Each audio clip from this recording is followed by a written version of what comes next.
ఒకవైపు తీవ్రమైనటువంటి వర్షాభావ పరిస్థితులున్నాయి. మరొక వైపు రాష్ట్ర రాజకీయాలన్నీ కూడా కాళేశ్వరం లిఫ్ట్ ఇరిగేషన్ ప్రాజెక్టు చుట్టే తిరుగుతున్నాయి. ప్రస్తుతం ఉన్నటువంటి వర్షాభావ పరిస్థితులు డ్రాట్ సిచ్యువేషన్ ఉన్నటువంటి నేపథ్యంలో అబ్బో ఇక్కడ కేజీ చీరలు కొంటే అర కేజీ చీరలు ఫ్రీ అంట. మంగళ్య షాపింగ్ మాల్, కేజీల్లో సేల్, టన్నుల్లో ఆనందం. కన్నెపల్లి పంప్ హౌస్ ద్వారా సుందిళ్ళ అన్నారంకి తరలించాలి, లిఫ్ట్ చేయాలి, తద్వారా తాగునీరు సాగునీరు అందించవచ్చు అని చెప్పి ఒకవైపు బీఆర్ఎస్ వర్కింగ్ ప్రెసిడెంట్, ఇతర నేతలు, టీఆర్ఎస్ నేతలందరూ కూడా చెప్తున్నారు, డిమాండ్ చేస్తున్నారు. ఒకవేళ ఎక్కిస్తే భద్రాచలంలో రాముడే కొట్టుకుపోతాడని అగ్రెసివ్గా ముఖ్యమంత్రి రేవంత్ రెడ్డి ఆయన వ్యాఖ్యానించడం జరిగింది. యాక్చువల్గా ఏం జరుగుతుంది, రాష్ట్రంలో ఉన్నటువంటి రాజకీయాలన్నీ కూడా ఇటు కాళేశ్వరం లిఫ్ట్ ఇరిగేషన్ ప్రాజెక్టు బహుళార్థ సాధక ప్రాజెక్ట్. ఇది బరాజులు, సొరంగాలు, కాలువలు, ఇవన్నీ పంపు హౌజులు ఇవన్నీ ఉన్నాయి, ఓకే. కానీ ఎంతవరకు ఇది సాధ్యమవుతుంది? మేడిగడ్డలోని 2 పిల్లర్లు కుంగిపోయాయి, పర్యవాసింది బ్రిడ్జి, ఇది కొట్టుకపోతుంది. నేషనల్ డ్యామ్ సేఫ్టీ అథారిటీ వాళ్ళు దీని మీద నివేదిక ఇవ్వాలి. పీసీ ఘోష్ కమిషన్ నివేదిక ఆల్రెడీ వచ్చేసింది. ఎట్లా ఉంటే బాగుంటుంది? మనతో మాట్లాడడానికి పూర్తిగా డీటెయిల్స్ మనం తెలుసుకుందాం. ఇరిగేషన్ డెవలప్మెంట్ కార్పొరేషన్గా సుదీర్ఘకాలం చేసినటువంటి సీనియర్ పొలిటీషియన్, బీఆర్ఎస్ సీనియర్ నేత మనతో ఉన్నారు, ఇదే శంకర్ రెడ్డి. శంకర్ రెడ్డి గారు నమస్తే. ఇక మీరు సుదీర్ఘమైనటువంటి పదవి బాధ్యతలు చేపట్టడం జరిగింది ఐడీసీలో, ఇరిగేషన్ డెవలప్మెంట్ కార్పొరేషన్. మీ హాయంలోనే అయిపోయింది. అది ఎట్లా చూడవచ్చు? దీనికి సంబంధించి ఏమంటారు? దానికి సంబంధించి ఇప్పుడు యాక్చువల్గా కాళేశ్వరం నీళ్ళు తెలంగాణ ఏదైతే మనకు హైట్లో ఉన్నది, సముద్ర మట్టానికంటే 100 మీటర్ల హైట్లో ఉన్నది. మనకి ఇప్పుడు తెలంగాణ నీటిపారుదల ఎక్కడ కావాలన్నా 100 మీటర్ల లోతు నుంచి గోదావరి ప్రవహిస్తూ ఉంది. గోదావరి కానివ్వండి, కృష్ణా కానివ్వండి, 100 మీటర్ల లోతు నుంచి ప్రవహిస్తూ ఉన్నాయి.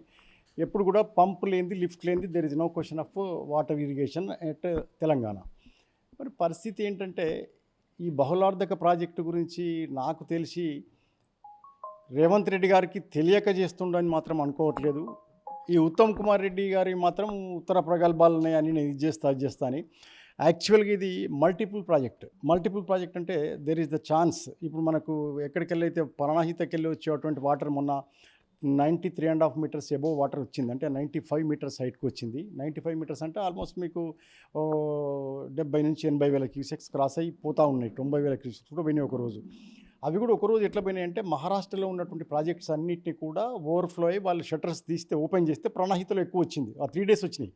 ఆ 3 డేస్ వాటర్ను ఎందుకు తీసుకోలేదు, దాన్ని ఎందుకు లిఫ్ట్ చేయాలనేది మా పార్టీ యొక్క ఆవేదన, ఆక్రందన. ఏంటంటే, ఇప్పుడు నీళ్లు లిఫ్ట్ చేయండి ఏ పరిస్థితిలో కూడా మనకు గోదావరి ప్రాజెక్టు నుంచి వచ్చేటువంటి శ్రీపాదన ఆపుకొని శ్రీపాదన నుంచి లిఫ్ట్ కావాలి ఎక్కడికి పోవాలన్నా.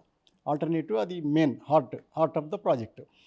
ఇక్కడ నుంచి మరి లిఫ్ట్ చేయడానికి అవకాశం లేదు అని చెప్పి కాంగ్రెస్ పార్టీ మరి బేషరతులకు పోయి, వాళ్ళకి బేషజాలకు పోయి, ఈరోజు మేము మాట అన్నాం కదా, డ్యామ్ సేఫ్టీ అథారిటీ ఏదైతే ఉందో అది ఆర్డర్ ఇచ్చింది అనేది పట్టుకున్నారు. డ్యామ్ సేఫ్టీ అథారిటీ చెప్పిన మాట వాస్తవమే. మీరు కనుక అలర్ట్గా ఉండి, మీ అధికారులు, మీ యంత్రాంగము, మీ గవర్నమెంట్ ఉన్నట్టయితే 3 డేస్ కనీసానికి ఒక 9 to 10 టీఎంసీ వాటర్ అది ఒకరోజు లిఫ్ట్ చేసుకోవడానికి 2 టీఎంసీ వాటర్ లిఫ్ట్ చేసే కెపాసిటీ మోటార్స్ ఉన్నాయి మన దగ్గర. బాహుబలి మోటార్స్ ఉన్నాయి కదా. అయితే ఆ 3-4 రోజుల నుంచి కనీసానికి ఒక 10 నుంచి 15 టీఎంసీల వాటర్ అన్నా మనం లిఫ్ట్ చేసుకునే అవకాశం ఉండే. ఎట్లా లిఫ్ట్ అంటే వితౌట్ షట్టర్స్ ఏం కూడా మనం క్లోజ్ చేయకుండా, బారాజ్ మీద వెయిట్ పడకుండా, డ్యామ్ సేఫ్టీ అథారిటీ చెప్పిన ఇన్స్ట్రక్షన్ ప్రకారం షట్టర్స్ వేయకుండా ఒక 10 నుంచి 15 టీఎంసీల వాటర్ తీసుకునే అవకాశం మొన్న ఉండే 3 డేస్. ఇప్పుడు మళ్ళీ తగ్గినాయి. ఇప్పుడు ఇలా మళ్ళీ 1000 టీఎంసీలకు 1000 క్యూసెక్స్లకు వచ్చినట్టున్నాయి. ఏదో చిన్నగా పోతూ ఉన్నాయి. గోదావరి నుంచి వచ్చేటువంటి ఫ్లో ఏదైతుందో, మహారాష్ట్రలో వర్షం పడితే మాత్రమే మనకు ఎస్ఆర్ఎస్పి ఫ్లో కావాలి. ఎస్ఆర్ఎస్పి అక్కడ నుంచి షట్టర్స్ ఓపెన్ చేస్తే ఎల్లంపల్లికి రావాలి. అంటే ఇది లిఫ్ట్ చేయడం వల్ల అన్నారం సుందిళ్ళ ప్రాజెక్టులకి ఏమీ డ్యామేజ్ కాదా? అది కూడా దాని సేఫ్టీ కూడా అంతంత మాత్రమే అని చెప్పేసి వచ్చినటువంటి పరిస్థితి. దీంట్లో ఇప్పుడున్నటువంటి కేంద్ర రాష్ట్ర ప్రభుత్వాలు 2 దొందే అయిపోయినాయి. ఎందుకంటే వీళ్ళు dam safety authority advance safety కోసం ఇదే డిజైన్ పెట్టింది కనుక అవి కూడా కూలిపోతాయి అనేది టెక్నికల్లీ అడ్వైజ్ వాళ్ళ గవర్నమెంట్కి చేసిపోయారు. బట్ దెర్ ఇస్ నో, ప్రతి సమస్యకు ఒక పరిష్కారం ఉంటుందన్న, ప్రతి సమస్యకు పరిష్కారం ఉంటుంది. దీనికి ఆల్టర్నేటివ్ ప్రభుత్వం, రాష్ట్ర ప్రభుత్వం, కేంద్ర ప్రభుత్వాన్ని ఏం చేయాలి? ఇప్పుడు కరువు వస్తుంది, ఎల్లిని ప్రభుత్వం అలర్ట్ అవుతూ ఉంది, మంత్రులంతా మీటింగ్ పెడుతున్నారు, కరువు రాబోతుంది, వర్షాభావం ఉంటుంది అనేటువంటిది అడ్వాన్స్గా తెలుసు 2 months నుంచి వెళ్ళి. మరి 2 monthsకి వెళ్ళి కనీసానికి డ్యామ్ సేఫ్టీ అథారిటీని కానివ్వండి, లేకపోతే కేంద్ర జలవనరుల శాఖ మంత్రి దగ్గర పోయి కూర్చొని ఆల్టర్నేటివ్ ఏం చేద్దాం, ఓ ప్లాస్టిక్ డ్యామ్ మేము వేసుకోవచ్చు, లేదంటే సింపుల్ థింగ్ చెప్తున్నాను నేను, అక్కడే శాండ్ దొరుకుతుంది కనుక ఒక 5,000 బస్తాలు కనుక ఈ శాండ్ నింపించి అడ్డం వేసుకొని కూడా మనం ఇలా పంపింగ్ చేసుకొని మనం కనీసానికి 10-20 టీఎంసీల వాటర్ తీసుకునే అవకాశం. ఇప్పుడు పోయే ఫ్లో కూడా 15,000 క్యూసెక్స్ పోతా ఉంది. చిన్నగా ఇసుక బస్తాలు అంటే ఒక 5,000 ఇసుక బస్తాలు అడ్డం వేసుకొని కూడా మనం తీసుకోవచ్చు. ఎందుకంటే ఫస్టే చెప్పాను, ఈ ప్రాజెక్ట్ అనేది మల్టిపుల్ ప్రాజెక్టు, ఇది షట్టర్స్ తోటే కాదు, అక్కడి నుంచి లిఫ్ట్ చేసుకోవచ్చు. వీళ్ళకి ఏం అభద్రత భావం వచ్చిందంటే వాళ్ళు కాగితం ఇచ్చిండ్రు కనుక వాళ్ళు టెక్నికల్ ఇంజనీర్ వాళ్ళు ఇచ్చిండ్రు, దాన్ని అలా పడేసిండ్రు తప్ప వీళ్ళకింటే మనస్సు ఉంటే మార్గం ఉండదా అనేది నేను అంటున్నాను. ఈ రోజు కనుక నిజంగా కూడా వాళ్ళు మా ప్రభుత్వం మీద బేసేజాలకు పోకుండా కేసీఆర్కి ఎంత మంచి పేరు వస్తుంది, ఈ కరువులో కూడా ప్రాజెక్ట్ అసలు కట్టిందే కరువు కోసం కట్టినాం. ఆ ప్రాజెక్టు కరువు ఎప్పుడు వస్తే అప్పుడు, అంతకంటే మించి నా ప్రాజెక్టు లేదు, రేపు పొద్దున రాదు కూడా. వీళ్ళు ఏం చేసినా అంటే మంత్రులు ప్రజాప్రతినిధులు ఇప్పుడు అధికారంలో ఉన్న వాళ్ళు మాది ప్రజాపాలన, మీరు రాజకీయాలు చేస్తున్నారు, రాజకీయాల కోసం ఇది మాట్లాడుతున్నారు ఒకటి అనేటువంటి కామెంట్ స్పష్టంగా చెప్పడం జరిగింది. నిన్న కూడా చెప్పాను. తప్పు. రాజకీయాలు నీటి విషయంలో కేసీఆర్ గారు చాలా అకుంఠిత దీక్షతో ప్లాన్ చేసినటువంటి మాట వాస్తవం. బట్ కోర్స్ ఎక్స్పెండిచర్ ఎక్కువ ఉండొచ్చు, కాకపోతే దీనికంటే ఆల్టర్నేటివ్ మంచి ప్రాజెక్టు, దీనికంటే సోర్సెస్ ఉన్నటువంటి ప్రాజెక్ట్ లేదు. ప్రజాపాలన అన్న మీరు ప్రజలకు తాగునీరు కష్టాలు రాబోతున్నాయని తెలిసినాక కూడా మీరు ఏం అలర్ట్ అయ్యారని నేను అడుగుతూ ఉన్నాను. రేవంత్ రెడ్డి గారిని కానివ్వండి, ఉత్తమ్ కుమార్ రెడ్డి గారండి, మీరు ఉత్తర ప్రగల్భాలు వలకకండి. ఉత్తమ్ కుమార్ రెడ్డి గారు, మీరు ఫస్ట్ తాగునీరు కోసం ప్రయత్నం చేయండి. తాగునీరు కూడా లేనటువంటి పరిస్థితి, రేపు దాపరించేటటువంటి పరిస్థితి ఉంది. ఇప్పటికి కూడా స్టిల్ ఇంకా ఇప్పుడు ఏం దాటిపోలేదు, మేము గొడవ చేస్తున్నాం అంటున్నారు కదా, మాకు సంబంధమే లేదు.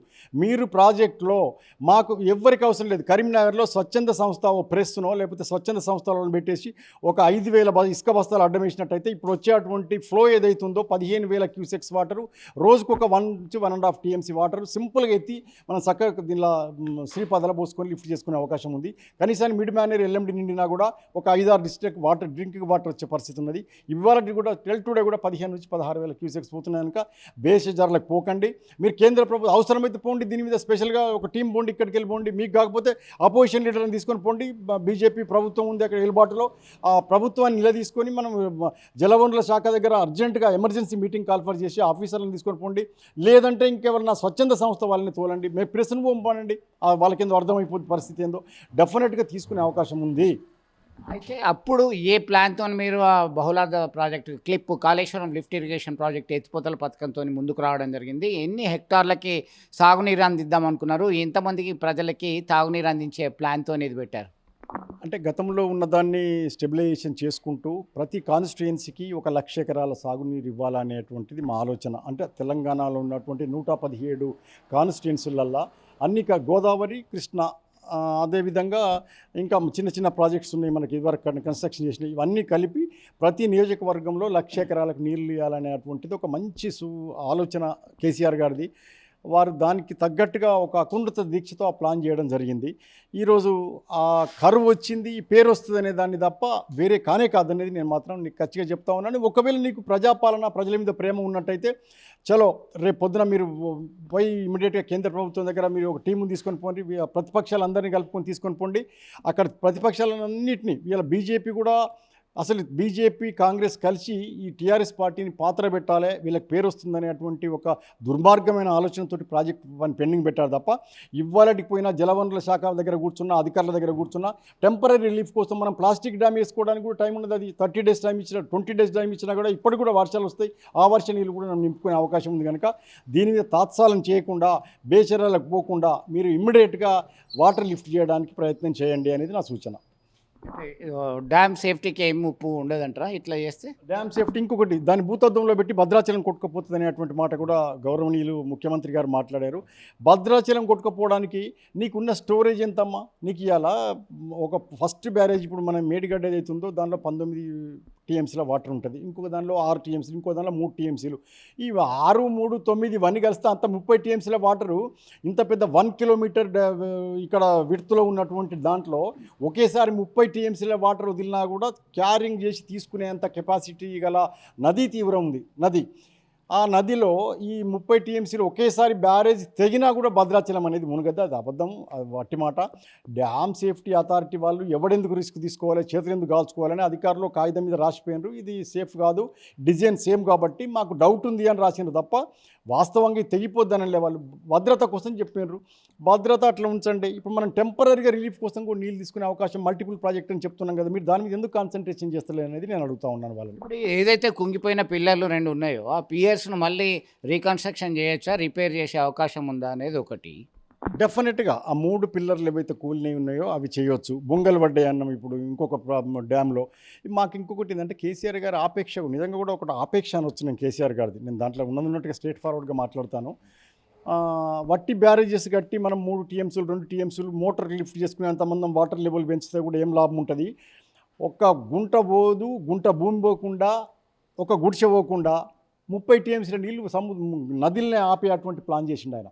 ఒక ప్రాజెక్ట్ కన్స్ట్రక్ట్ చేయాలి 30 టీఎంసీలు అంటే ఒక 100 ఊళ్ళు డిస్టర్బ్ కావాలి. కాకుండా గుంట భూమి పోకుండా, గుడిసె పోకుండా ప్రాజెక్ట్ రివర్ బెడ్ మధ్యలో అటు ఇటు రివర్ బెడ్ మధ్యలోనే వాటర్ ఆపుకునేటువంటి ఒక అకుంఠితమైనటువంటి అది ఆలోచన నిజంగా కూడా. గతంలో ఈ కాళేశ్వరం లిఫ్ట్ ఇరిగేషన్ ద్వారా శ్రీపాద ఎల్లంపల్లి, అన్నారం, సుందిల్లా, శ్రీపాద ఎల్లంపల్లి, మిడ్ మానేర్, లోయర్ మానేర్ డ్యామ్కి ఏమైనా వచ్చినాయా, వినియోగంలోకి వచ్చినాయా? 1 ఎకరా కన్నా నీళ్ళు ఇచ్చినా అని అంటున్నారు ఇప్పుడు అధికారంలో ఉన్నటువంటి వాళ్ళు. డెఫినెట్ వచ్చినాయి, డెఫినెట్ వాళ్ళే ఇవాళ నేను చూపిస్తా. ఇవాళ మా పెద్దపల్లి ఎమ్మెల్యే గారు మాట్లాడుతున్నారు, కరీంనగర్లో మొన్న కొత్తగా ఎమ్మెల్యేలు అయిన వాళ్ళు కూడా మాట్లాడుతూ ఉన్నారు. వీళ్ళంతా కెనాల్ నెంబర్ తిరిగి వాటర్ తీసుకొచ్చి మేము నీళ్ళు తీసుకొచ్చినామని ఇదే నోట చెప్పినటువంటి వాళ్ళు ఉన్నారు. ఇదే ఎస్ఆర్ఎస్పి కానివ్వండి. ఇంకొకటి ఇది ఒక్కటే కాకుండా బ్యాక్ వాటర్ ఏదైతే ఉందో గోదావరికి నడకలు నేర్పింది ఎవరంటే వాస్తవంగా కేసీఆర్ గారే. అంటే ముందటికి పోయేటువంటిది రివర్స్ పంపింగ్ ద్వారా ఇప్పుడు చొప్పందడి దగ్గర కన్స్ట్రక్షన్ చేసినటువంటి దానిలో ఎస్ఆర్ఎస్పి కూడా నింపుకున్నాం. రివర్స్ పంపింగ్ తోటి ఎస్ఆర్ఎస్పిలో నీళ్ళు పోసుకొని కూడా తీసుకొచ్చుకున్నాం ఇక్కడికి మనం.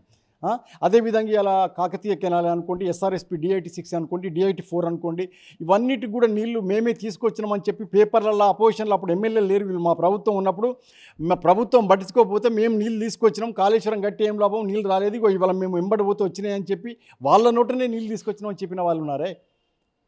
ఫైనల్గా అసలు తుమ్మిడిహట్టె దగ్గర నుంచి డైరెక్ట్ వచ్చేదాన్ని కాళేశ్వరం లిఫ్ట్ ఇరిగేషన్ ప్రాజెక్టు అంత 90 మీటర్ల ఎత్తుకు లిఫ్ట్ చేసి ఇదంతా కేవలం కమిషన్ల కొరకు మాత్రమే ఫాస్ట్గా పనిచేసినట్టు షో చేసిండ్రు. దీనిలో ఏం లేదని చెప్పి కూడా ప్రధానంగా ఆరోపణలు వస్తున్నటువంటి పరిస్థితి. ఇప్పుడున్న ప్రభుత్వం ఆలోచించేది డైరెక్ట్గా మనకు ఇది ఎందుకు డ్యామ్ కన్స్ట్రక్షన్ అవసరం లేదు, బ్యారాజ్ కనెక్షన్ అవసరం లేదు. బ్యారాజ్ ఎందుకు, దీనిలో 19 టీఎంసీలు పెట్టిండ్రు, డైరెక్ట్ పైప్ లైన్ ద్వారా శ్రీపాదల పోయొచ్చు అనేది అంటున్నారు. అసలు మా ఆలోచన ఏంటంటే నేను ఒకటే మాటలో చెప్పాను, ఒక గుడిసె పోలేదు, గుంట భూమి పోకుండా 30 టీఎంసీల నీళ్ళను మనం మానేరులో రివర్లో ఆపిన ఎవరు చెప్పట్లేదు. మా వాళ్ళు ఇప్పుడు డైరెక్ట్ పంపింగ్ కూడా చేసుకునే అవకాశం ఉంది, కానీ దానికి మళ్ళీ ఎక్స్పెన్సివే. దానికంటే ఇప్పుడు మనకేదైతే మన భూగర్భ జలాలు పెరగాలన్నప్పుడు మానేరు నదిలో ఉన్నటువంటి 1000 ఎకరాల భూమి, ఇలా 1000 ఎకరాలు నేను అడుగుతా ఉన్నాను. 28 అంటే ఒక 40 నుంచి 50 కిలోమీటర్ల దూరం నది గర్భంలో నీళ్ళని ఆపినాం.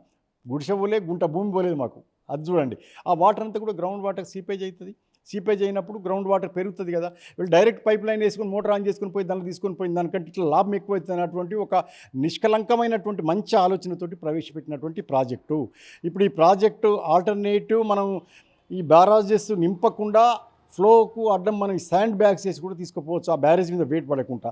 అయినా కూడా వాళ్ళు టెక్నికల్ అడ్వైజ్ వాళ్ళు ఏంటంటే ముప్పు గురి కావచ్చు అన్నారు, కానీ ముప్పు అవుతుందని అనలేదు కదా. మరి దానికి మళ్ళీ ఒకసారి పోదాం, మనం అందరం పోయి కూర్చొని జలవనరుల శాఖ దగ్గర మీటింగ్ పెడదాం, కేంద్ర ప్రభుత్వం దగ్గర పోయి ఢిల్లీకి పోయి మీటింగ్ పెట్టుకొని దానికి ఒక కంక్లూజన్ తీసుకురండి. మీరు కంక్లూజన్ తీసుకురాని తప్ప నేను రాజకీయాలు చేసి అపోజిషన్ మీద మీరు దుమ్ము వేయడం, మీరు వాళ్ళ మీద దుమ్ము వేయడము, ఈ బీజేపీ కాంగ్రెస్ ప్రభుత్వం ఈ ఆటలు చూస్తూ ఉన్నది. ఏమంటే బీఆర్ఎస్ కాంగ్రెస్ పార్టీ 2 కూడా కుదరబడాలనేది వాళ్ళు మీద కూర్చొని గద్దె మీద కూర్చొని కేంద్ర ప్రభుత్వం చూస్తూ ఉంది.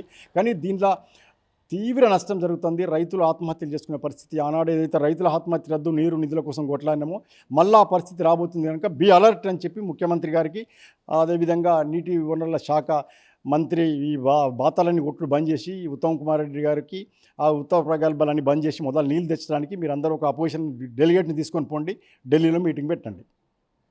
అంతే సాధ్యమవుతుంది, డెఫినెట్ సాధ్యమవుతుంది.